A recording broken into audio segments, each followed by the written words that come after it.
하나님 말씀은 히브리서 3장 1절부터 6절입니다.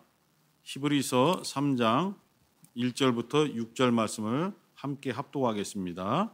시작. 그러므로 함께 하늘의 부르심을 입은 거룩한 형제들아, 우리의 믿는 도리의 사도시며 대제사장이신 예수를 깊이 생각하라. 저가 자기를 세우신 이에게 충성하시기를 모세가 하나님의 온 집에서 한 것과 같으니, 저는 모세보다 더욱 영광을 받을 만한 것이 마치 집 지은 자가 그 집보다 더욱 존귀함 같으니라. 집마다 지은 이가 있으니 만물을 지으신 이는 하나님이시라. 또한 모세는 장래에 말할 것을 증거하기 위하여 하나님의 온 집에서 사환으로 충성하였고, 그리스도는 그의 집 맡은 아들로 충성하였으니, 우리가 소망의 담대함과 자랑을 끝까지 견고히 잡으면 그의 집이라. 아멘. 1절의 뒷부분에 있는 것처럼 예수를 깊이 생각하라 라는 말씀을 주셨는데, 이 말씀을 설교 제목으로 삼고 함께 또 말씀을 나누겠습니다.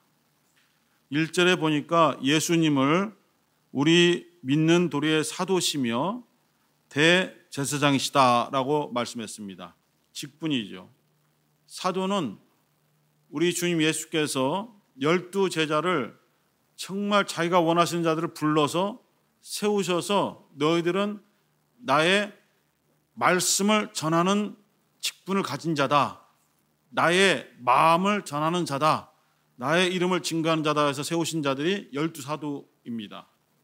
그런데 사도란 뜻이 자기를 부르신 자를 위해서 충성을 다하고 그가 자기에게 주신 말씀을 그대로 증거하여 자기를 보내신 분의 뜻이 저쪽 사람들에게 그대로 전달될 수 있도록 그 일을 하는 자가 바로 사도입니다. 그런데 예수를 사도라고 표현한 것은 예수를 보내신 분이 있다는 겁니다. 예수를 보내신 분이 누구십니까? 바로 하나님 아버지가 예수를 보내신 분이십니다. 그러니까 예수는 하나님 아버지께서 보내신 사도인 것입니다. 예수는 하나님 아버지께서 자기를 보내셨기 때문에 어디서나 자기의 이 일하는 것을 밝히시되, 나는 내 자의대로 말하지 않는다. 내가 하고 싶은 대로 지금 사역하는 것이 아니고 나를 보내신 이의 뜻을 따라서 순종하는 것이다. 나는 아버지의 말씀을 받아서 그 말씀을 너희들에게 증거하는 것이다. 아버지의 말씀이 진리이고 내가 너에게 이르는 말이 곧 영이요 생명이다 하실 때에 그 말씀이 바로 아버지께서 주신 말씀이다 라고 이렇게 주께서는 여러 곳에서 자기가 하나님 아버지께서 보내신 사도라는 것을 이렇게 드러내셨어요.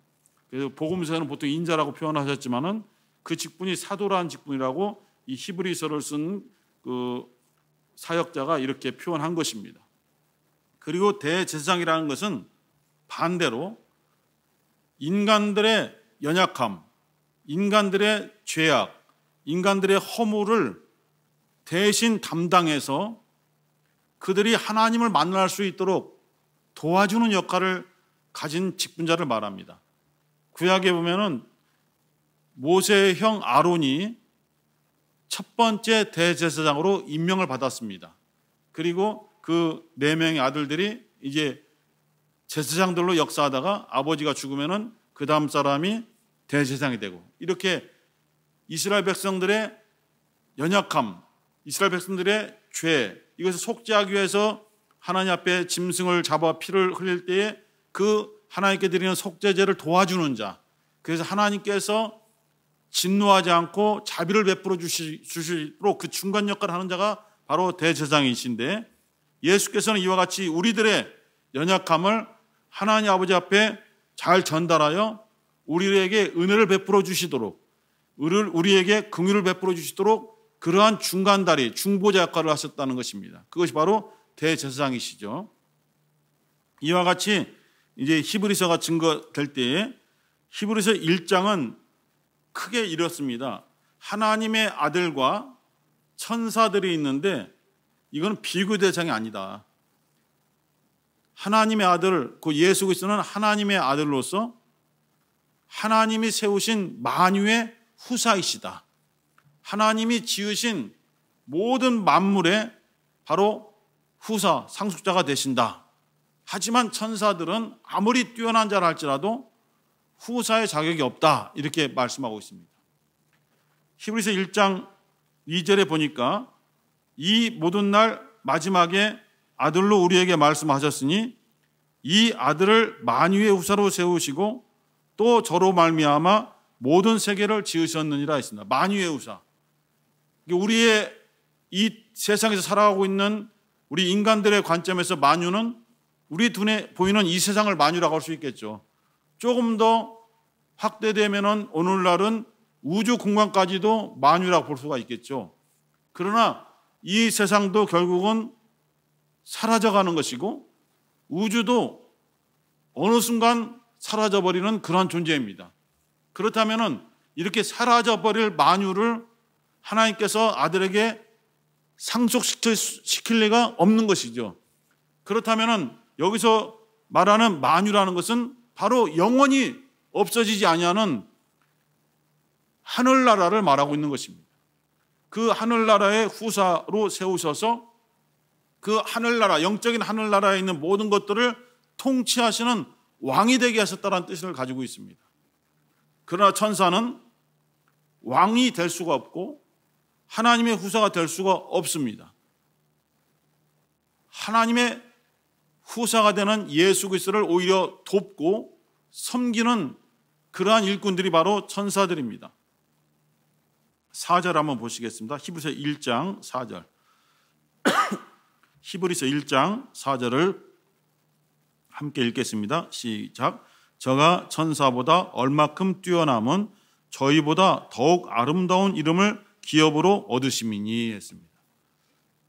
천사들도 각각 이름이 있는데 그 이름보다도 예수께서 받으신 이름은 더욱 아름다운 이름이다 라고 했습니다. 여기서 아름답다는 뜻은 발음하기에 예쁘다 그런 뜻이 아니죠.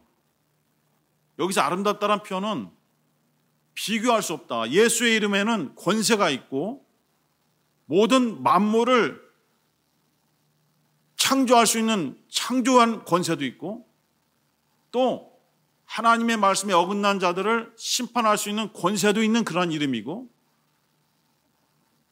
이 세상에 오셔서 사용한 그 이름의 권세로 보면은 예수 이름을 통해서 병을 고치시고 저주를 물리치시고 귀신을 쫓아내시고 심지어 죽은 자도 살리시는 그러한 권세가 있기 때문에 그러한 면에서 아름다운 이름이다라고 표현하게 된 것입니다. 영광의 이름이라는 뜻이 되겠죠. 그다음에 5절 한번 읽겠습니다. 5절 시작. 하나님께서 어느 때에 천사 중 누구에게 네가 내 아들이라 오늘날 내가 너를 낳았다 하셨으며 또다시 나는 그에게 아버지가 되고 그는 내게 아들이 되리라 하셨느뇨. 하나님은 천사들에게 어떠한 천사들에게도 내 아들이다라고 하신 적이 없다는 거예요. 나는 천사 중 누구에게 나는 저 천사의 아버지다라고 하신 적도 없다는 거예요. 오직 예수 그리스도만 하나님이 낳으신 아들이에요. 하나님께서 그 아버지 품에서 독생시키셔서 이 땅에 나오신 하나님의 아들은 예수 그리스도 한 분밖에는 안 계십니다. 이렇게 예수는 하나님의 아들이시고 천사들은 그의 종이 되는 것입니다. 7절 한번 보겠습니다. 히브리서 1장 7절 시작. 또 천사들에 관하여는 그는 그의 천사들을 바람으로 그의 사역자들을 불꽃으로 삼으시느니라. 이 천사들은 만유의 후사가 되시는 바로 예수 그리스도를 수중 들고 그가 하나님의 뜻을 이루시려고 역사하실 때 순조롭도록 그를 돕는 사역자에 불과하다 이렇게 말씀한 것입니다. 결국 이 천사들은 하나님의 아들과 비교할 수 없는 정말 아래 것이고 하나님의 아들은 천사들보다도 너무 뛰어난 분이시니까 너희들이 천사들에게 경배하지 말고 또 천사에게 타락한 천사 루시퍼 마귀에게 너무 너희들이 무서워하거나 그의 종이 돼서는 안 된다라는 것을 밝히는 것이 바로 히브리서 1장이 되겠습니다. 그러면서 1장 14절 시작. 모든 선사들은 부리는 영으로서 구원 얻을 후사들을 위하여 섬기라고 보내심이 아니뇨 했습니다. 장차 우리들도, 예수를 믿는 우리들도 하나님의 후사가 되어서 하나님 나라, 하늘나라에서 영원토록 예수 그리스도와 함께 왕노릇 한다라고 되어 있는데, 우리가 하나님의 후사가 되기 위해서는 예수께서 경험하신 고난을 함께 그 고난을 경험해야 되고, 그리하면은 하나님의 후사로서 영광에 이를 수 있다라고 로마서 8장 17절에서 말씀하고 있습니다. 이렇게 되어 있죠. 자녀이면 후사요 곧 하나님의 후사요 그리스도와 함께한 후사니 영광을 받기 위하여 고난도 받아야 될지니라, 이렇게 되어 있거든요. 하나님의 후사는 영광스러운 자리지만은 그 후사의 실제의 권세가 나타나기 위해서는, 곧 예수께서 하늘의 보좌에 오르셔서 영원전에 아버지께서 주신 후사권을 발동하기 전까지는 이 땅에서는 고난받으셨잖아요. 그와 같이 예수 그리스도를 따르는 우리 모든 성도들도 지금은 이 세상에서 육신을 가지고 고난을 받지만은 그 고난을 이기고 죽음을 이기고 부활에 이르러서 하나님 나라에 들어가게 되면은 이와 같이 하나님의 후사가 되어서 모든 천사들로부터 성경을 받는다, 이렇게 말씀을 주고 있습니다. 이렇게 하나님의 아들과 천사의 차이점을 설명하고 있는 것이 히브리서 1장이고, 히브리서 2장은 뭐냐면은 그렇게 높으신 하나님의 아들이, 아름다운 기업으로 그 이름을 받으신 하나님의 아들이, 또 상속자이신 하나님의 아들이 천사보다 잠깐 못하게 이 세상에 육체로 오셨다, 이것을 가르쳐주고 있습니다. 7절 한번 보세요. 히브리서 2장 7절 시작. 저를 잠깐 동안 천사보다 못하게 하시며 영광과 존귀로 관시우시며 했습니다. 잠깐 동안 천사보다 못하게 하셨다라고 했습니다. 9절 한번 보겠습니다. 히브리서 2장 9절 시작. 오직 우리가 천사들보다 잠깐 동안 못하게 하심을 입은 자 곧 죽음의 고난받으심을 인하여 영광과 존귀로 관쓰신 예수를 보니 이를 행하심은 하나님의 은혜로 말미암아 모든 사람을 위하여 죽음을 맛보려 하심이라 했습니다. 천사들보다 잠깐 동안 못하게 하셨다는 거예요. 그럼 천사들보다 못한 게 뭐냐? 육체로 오셨다는 것이죠. 말씀이 육신이 되어 이 세상에 오셨는데 그 육체로 오셨다는 것은 많은 제한을 받고 초월할 수 없잖아요. 천사들은 공간도 초월해서 자유자재로 갈 수 있고 날아다닐 수 있고 그러잖아요. 그러나 육체를 가지고 있으면 항상 걸어 다녀야 되고 이곳에서 저곳으로 옮겨갈 때에 반드시 그 육체를 움직여서 가야 되는 제한을 받고 있고, 또 육체를 가지고 있기 때문에 시간이 흘러갈수록 몸이 점점 늙어져 가고 또 연약함에 따라서 병도 들고 어려움을 겪는 제한점을 가지고 있어요. 이렇게 잠깐 동안 육체를 그가 가지시게 됐다. 그런데 왜 그렇게 육체로 오셨느냐? 모든 사람을 위하여 죽음을 맛보려고 육체가 되신 것이다. 왜 우리를 위해 죽음을 맛보시는가? 예수께서 우리의 죄를 대신 짊어지시고 죽으셔야만 우리가 죄에서 속죄받고 자유해질 수 있고 구원받을 수 있고 하나님의 자녀가 될 수 있기 때문에 우리를 살리려고 이렇게 천사보다도 잠깐 못하게 육체로 오셔서 고난을 받으셨다. 이것이 히브리서 2장인 것입니다. 14절과 15절 보겠습니다. 히브리서 2장 14절과 15절 시작. 자녀들은 혈육이 함께 속하였음에 그들 또한 한 모양으로 혈육이 함께 속하심은 사망으로 말미암아 사망의 세력을 잡은 자 곧 마귀를 없이 하시며 또 죽기를 무서워함으로 일생에 매여 종로로 타는 모든 자들을 놓아주려 하심이니. 왜 예수께서 우리와 같은 혈육에 속하셨는가? 다른 말로 하면은 왜 육체로 오셨는가? 또 다른 말로 하면은 왜 천사보다 잠깐 못하게 하심을 입었는가? 바로 그가 마귀의 권세 밑으로 들어오면서 그곳에서 마귀의 권세를 깨부수어 마귀의 밑에서 일생 종로로 타는, 죽음이 무서워 종로로 타는 우리들을 놓아주려고 하신 것이다. 이것이 바로 정답인 것입니다. 그래서 반드시 예수께서 높으신 자고 천사보다 뛰어난 자고 하나님의 후사이고 또 아름다운 이름을 기업으로 받은 자이지만은 그 상태에서 가장 낮아지게 된 것은 바로 우리들을 살리기 위함이다. 우리들의 죄를 대신 짊어지시고 피를 흘리셔서 우리를 속죄해 주시고 우리에게 진정한 자유를 주시려고 이렇게 낮아지신 것이다. 그래서 마귀의 밑으로 들어와서 마귀에게 매여있는 우리들을 풀어주시려고 잠깐 그가 사망의 고통을 받으신 것이다. 하지만 하나님이 그를 살리심으로써 마귀의 권세가 아무것도 아닌 것을 하나님께서 그냥 선포해 버리셨습니다. 마귀가 예수님께서 십자가의 죽음과 부활을 통해서 다시 살아나시자 권세가 완전히 무너지게 된 것입니다. 이와 같이 예수의 부활의 권세로 말미암아 우리 모두가 또한 마귀에게서 노임받아 자유해져서 하나님의 아들과 함께 하나님을 아버지라 부를 수 있는 하나님의 자녀된 권세를 가지게 된 것입니다. 이와 같은 히브리서 1장과 2장을 통해서 3장으로 오늘 들어왔습니다. 3장에서는 무엇을 말하고 있냐면 우리가 읽은 본문에서는 모세와 예수를 비교하고 있습니다. 모세도 하나님이 보내신 자이고 예수도 하나님이 보내신 자인데 뭐가 다르냐? 모세, 이게 먼저 3장 2절을 한번 보시겠습니다. 3장 2절 시작. 저가 자기를 세우신 이에게 충성하시기를 모세가 하나님의 온 집에서 한 것과 같으니, 이게 겉으로 볼 때에 예수께서 충성하신 것과 모세가 충성한 것이 별 차이가 없다는 거예요. 모세도 하나님께 부르심 받은 때로부터 죽을 때까지 정말 충성을 다해서 하나님의 뜻을 그가 실천했거든요.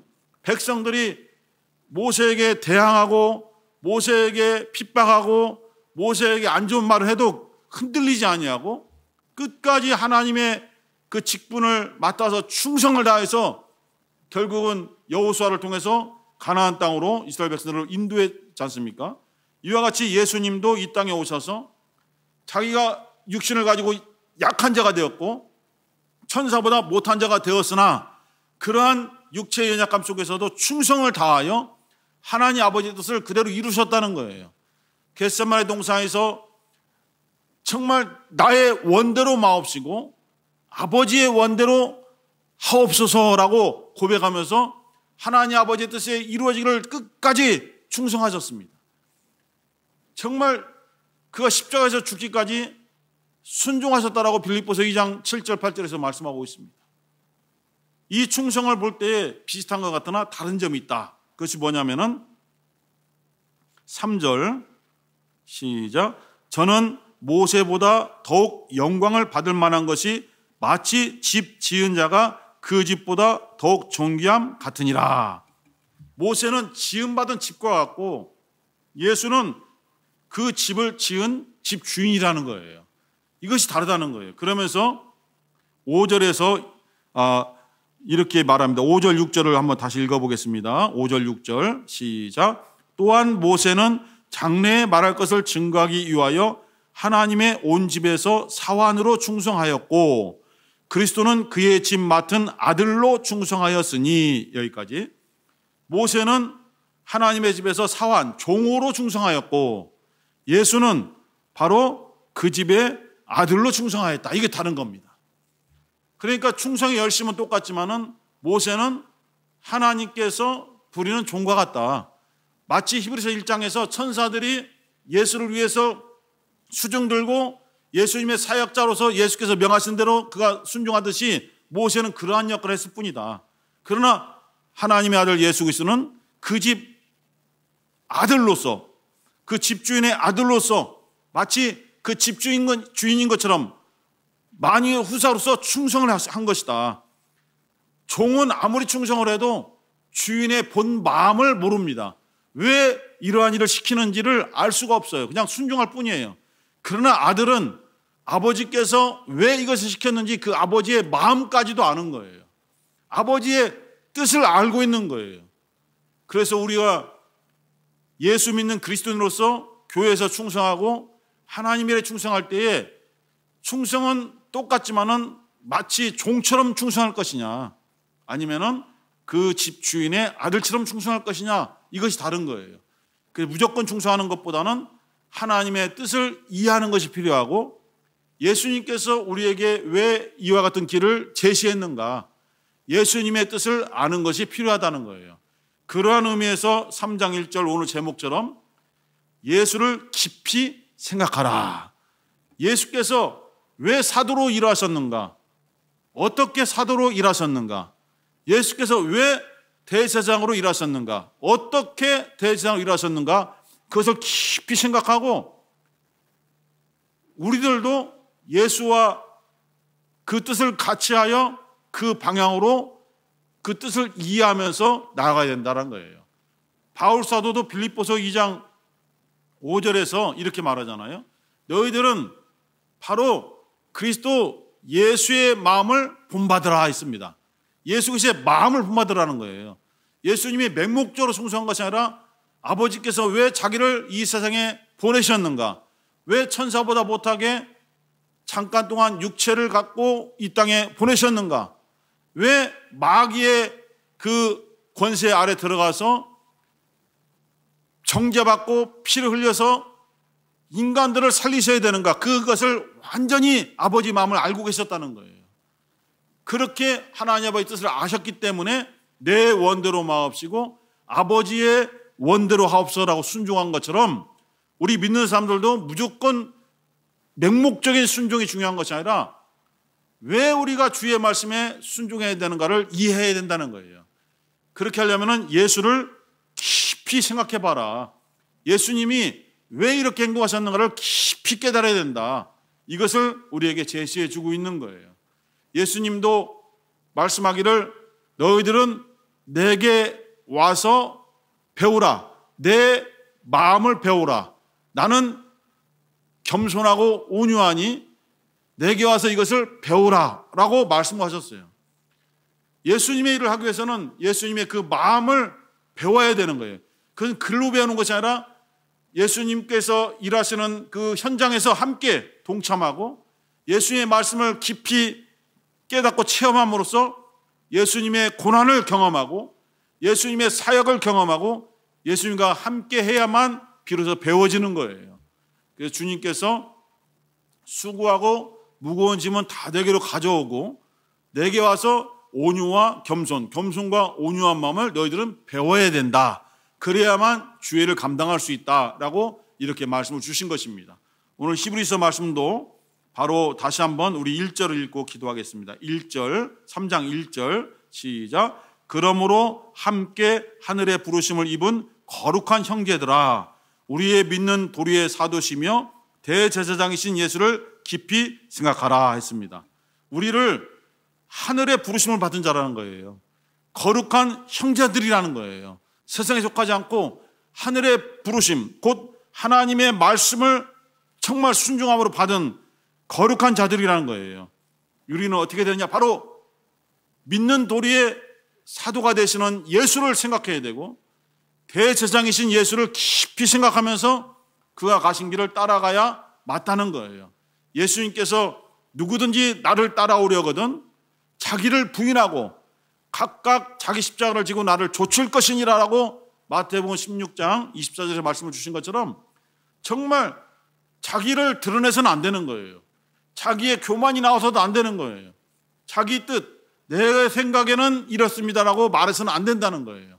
오직 주님의 마음을 깊이 이해하고 주님께서 이렇게 원하시니 주의 말씀에 순종하며 충성을 다하겠습니다라는 고백이 필요하다고 오늘 말씀을 통해서 주신 것입니다. 오늘 함께 기도하실 때에 하나님 아버지, 오늘 말씀의 제목과 같이 예수를 깊이 생각하라 말씀하셨는데 정말 우리의 마음속에 있는 내 자신의 개인적인 것들을 다 내려놓고 주님의 심정, 주님의 뜻, 주님의 순종, 주님의 겸손과 온유를 다 우리가 정말 깊이 생각하면서 배우고 체험할 수 있도록 인도하여 주옵소서. 주여 한번 부르시고 기도하겠습니다.